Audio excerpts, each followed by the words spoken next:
ইরানে একটা জোরদার স্বাধীনতা আন্দোলন শুরু হয়েছে।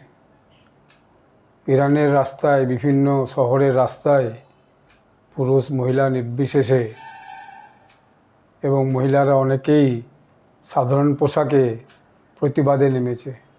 আজাদি চাই, আজাদি চাই, আজাদি চাই। বর্তমান সরকারের বিরুদ্ধে বিরাট একটা জনরোষ তৈরি হয়েছে। এর পিছনে একটা ইতিহাস আছে। 1979 সাল 1979 ইরানে একটা পরিবর্তন হয়। তার আগে সেখানে শাহ মোনার্কি ছিল। 1979 সালে 1979 সালে যে রেজিম চেঞ্জ হয়, সেই সময় সেই শাহ সরকারকে তুলে ফেলে দিয়ে সেখানে একটা নতুন সরকার তৈরি হয়। কিন্তু সেই সরকার তৈরি হওয়ার পর ইরানের মানুষের উপরে ভয়ানকভাবে দমনপীড়ন শুরু করে। বিশেষত মহিলাদের উপর দমনপীড়নটা অনেক বেশি হয়।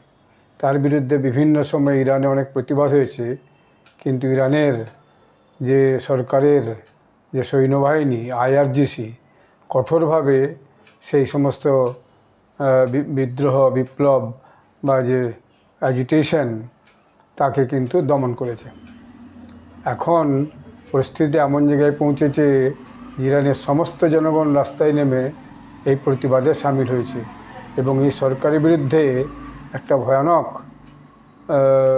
রোষ তৈরি হয়েছে। এইটা আগামী দিনে বহুদূর যেতে পারে এবং এটা কোথায় যে পৌঁছাবে বোঝা বড় মুশকিল। কারণ এই সরকারের প্রতি সাধারণ মানুষের, জনগণের একটা ভয়ানক রোষ তৈরি হয়েছে। তারা দেখেছে আজ থেকে 50-55 বছর আগে তারা যে স্বাধীনতা ভোগ করত, মহিলারা যেভাবে স্কুলে কলেজে পড়াশোনা করত, এখন আর সেইভাবে তারা করতে পারছে না। তাদের উপরে ভয়ানক দমনপীড়ন তাদের সহ্যের বাইরে চলে গেছে। আমার এই ভিডিওটি আপনারা সাবস্ক্রাইব করবেন, এই অনুরোধ রইল। ধন্যবাদ।